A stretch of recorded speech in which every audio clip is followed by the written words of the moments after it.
Shalom, salam damai sejahtera di dalam kasih Tuhan. Luar biasa kasih Tuhan, dan saya merasakan itu, saya yakin Ibu Bapak Saudara juga. Jumpa kembali di Pagi Menyapa pada saat ini. Saudara, saya akan mengajak menghayati satu tema yang sangat penting. Kalau tidak boleh saya katakan amat sangat penting. Ya, sangat penting.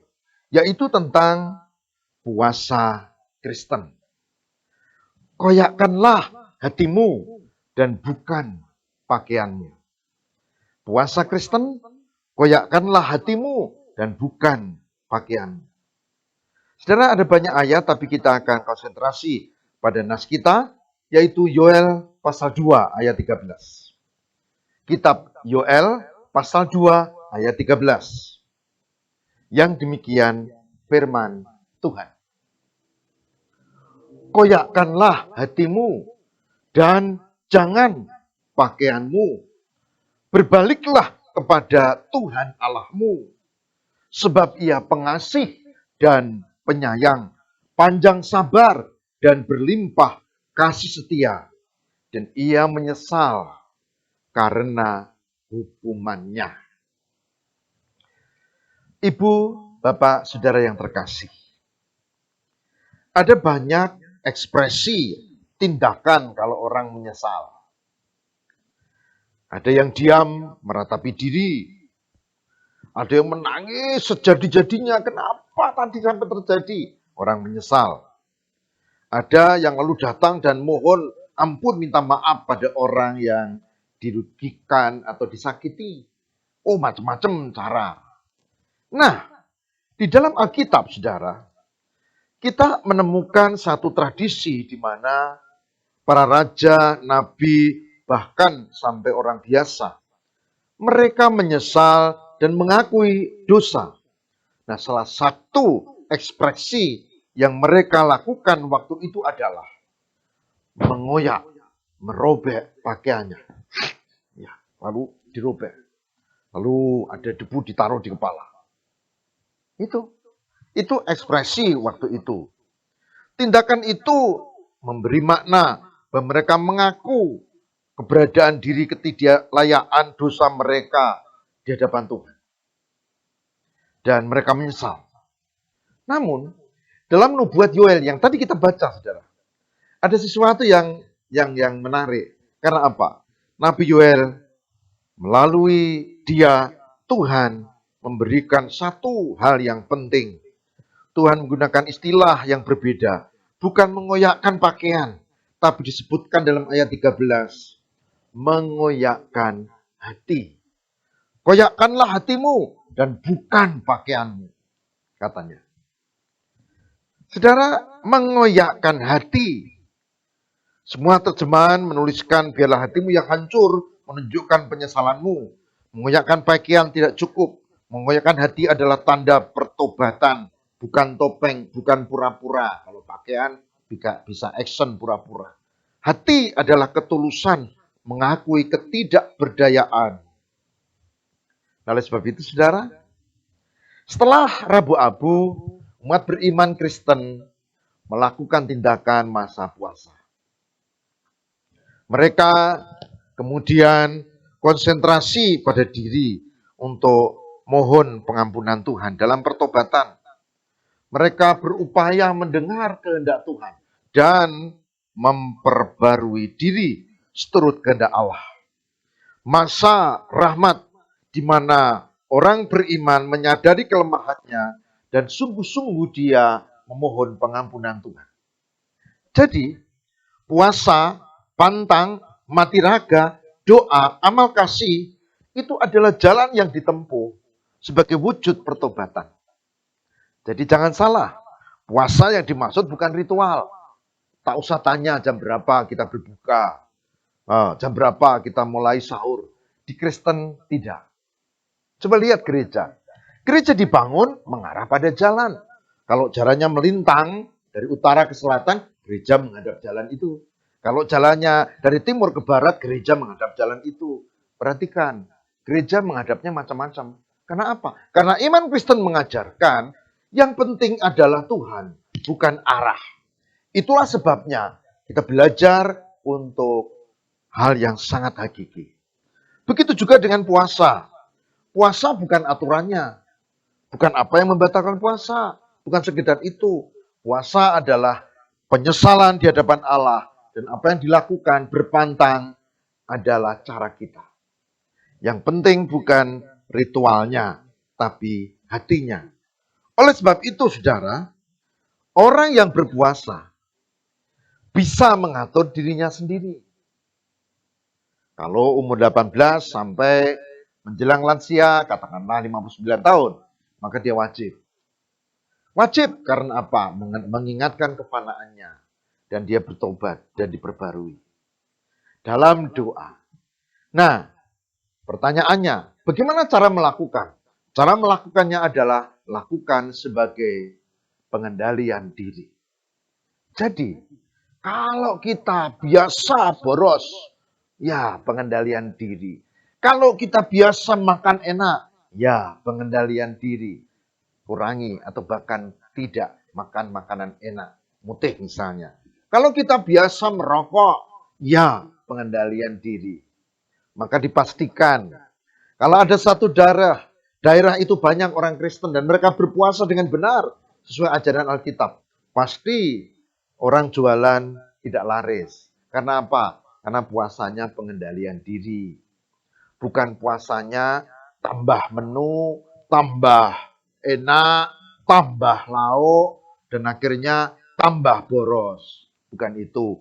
Di Kristen bukan itu. Maka lakukan saja dengan pengendalian diri. Ada yang bilang, Pak Pendeta, saya sudah hidup biasa. Bagus. Kami jarang makan yang enak. Bagus. Lakukan saja. Tambahi dengan keyakinan di dalam Tuhan. Pertobatan dan penyesalan. Ada yang bilang, kami makan 3 kali, kami kurangin jadi 2. Dengan menu, dengan jumlah, dengan kualitas, bahkan kuantitas yang sama. Bagus. Yang penting, sekali lagi, pengendalian diri. Pengendalian diri. Nah, saudara, pertanyaan yang kedua, dampaknya apa? Kalau puasa pengendalian diri, berarti tidak sama satu dengan yang lain dan tidak ada waktu, tidak ada. Tapi ini personal, ya. Lalu pertanyaan yang kedua, dampaknya apa?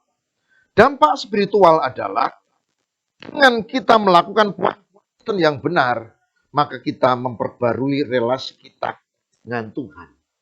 Iman kita menjadi lebih kuat. Iman, harap, dan kasih itu menjadikan kekuatan rohani kita. Itu dampak spiritual. Maka orang yang melakukan puasa Kristen yang benar, maka dia akan menjadi lebih sabar, lebih memahami, dan dia lebih dekat dengan Tuhan. Bukan lebih marah. Oh, ini puasa kok, makan di depanku, wantemi. Bukan. Puasa Kristen, dampak spiritualnya orang menjadi lebih baik, bukan sebaliknya. Yang kedua, dampak sosial. Dengan berpuasa membangkitkan kesadaran sosial, kepedulian, keprihatinan. Iya ya, saya makan enak. Liwet atau menanak nasi di rumah, kalau terlalu banyak, ya harus singkirkan. Anak laki-laki yang baru, yang lama tidak dimakan. Mungkin dibuang atau dikasih ke hewan piaraan.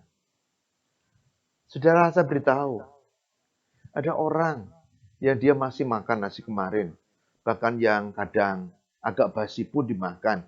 Karena memang situasi dan kondisi. Nah, dampak sosialnya, kalau begitu, aku menanak nasinya terbatas. Lebih baik beras ini disisihkan dan diberi ke tetangga sebelah yang membutuhkan.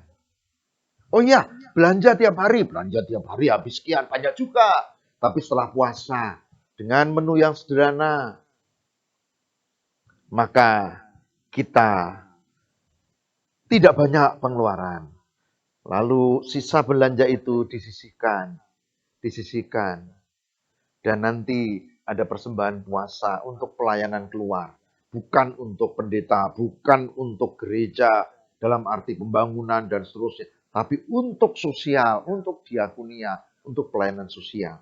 Jadi tidak hanya dampak spiritual, tapi dampak sosial. Pasti nampak, pasti ada. Kalau puasa Kristen dilakukan dengan benar. Nah, dampak yang lain tidak cukup spiritual dan sosial. Ada dampak fisik. Coba bayangkan. Kalau misalnya kita biasa makan 3 kali sehari, lalu 2 kali saja dengan kualitas dan kuantitas yang malah mungkin sama atau malah berkurang, maka perutnya jadi lapar ya. Pengalaman merasakan rasa lapar adalah pengalaman untuk ikut merasakan pengalaman orang lain. Orang yang tidak pernah sengsara hidupnya tidak pernah melihat dan merasakan orang lain sengsara. Maka puasa itu penting. Nah, fisik kita menjadi merasa tercipta, ada kurang, ada lemah, dan itu malah meningkatkan kepekaan, kepedulian. Dan ingat, dengan cara ini tubuh kita menjadi sehat. Biasanya kita tidak pernah menakar berapa hidrat, berapa vitamin, berapa lemak yang masuk, berapa gula, berapa gram yang masuk. Enggak, kita tidak punya kebiasaan itu. Maka ada yang lebih gemuk atau kegemukan, ada yang kemudian terlalu banyak konsumsi gula, makanan sudah manis, nasi ada manis, minumnya manis lagi, dan seterusnya. Nah, dampak fisiknya adalah tubuh sehat kalau kita berpuasa secara Kristen. Karena apa? Pengendalian diri. Kalau yang lain saya tidak mau komentar, tapi pengendalian diri secara Kristen. Jadi, saya waktu itu putuskan untuk tidak minum manis. Sampai sekarang, kecuali disuguhi orang. Tapi di rumah itu kami putuskan. Kenapa? Karena saya mau mengendalikan diri. Yang penting semua dilandasi oleh iman kepada Tuhan. Oleh sebab itu, saudaraku yang terkasih, benar kata nats kita hari ini. Koyakkanlah hatimu, hati kesungguhan, ketulusan. Koyakkanlah hatimu, hati adalah sikap yang Tuhan tahu dan tidak bisa pura-pura. Koyakkanlah hatimu, kata Yoel. Firman Tuhan melalui Yoel. Dan bukan pakaianmu. Saudara, semoga ini menjadikan kita bersemangat untuk meneruskan puasa Prapaskah dan puasa Kristen. Dan yang benar adalah pengendalian diri. Tuhan memberkati. Mari kita berdoa. Tuhan, kami bersyukur kami memperoleh makna tentang puasa Kristen. Bukan soal kewajiban, bukan soal ritual, bukan soal cara, bukan soal bagaimana kami berbuka atau sahur. Bukan. Tapi ternyata puasa Kristen adalah pengendalian diri yang berdampak pada spiritual, fisik, dan sosial. Dan ternyata puasa Kristen dengan pengendalian diri itu membuat iman kami dikuatkan karena dilambari oleh kesungguhan ketulusan. Mengoyakkan hati, bukan pakaian. Pertobatan, kesungguhan. Terima kasih Tuhan. Semoga di masa-masa puasa Kristen selama 40 hari menjelang Paskah, kami diberkati dengan dampak sosial yang baik, dampak spiritual yang baik, dampak fisik yang baik. Tuhan berkatilah kami, tak hanya memahami dan melakukan. Demi Kristus, pengantara kami berdoa. Amin.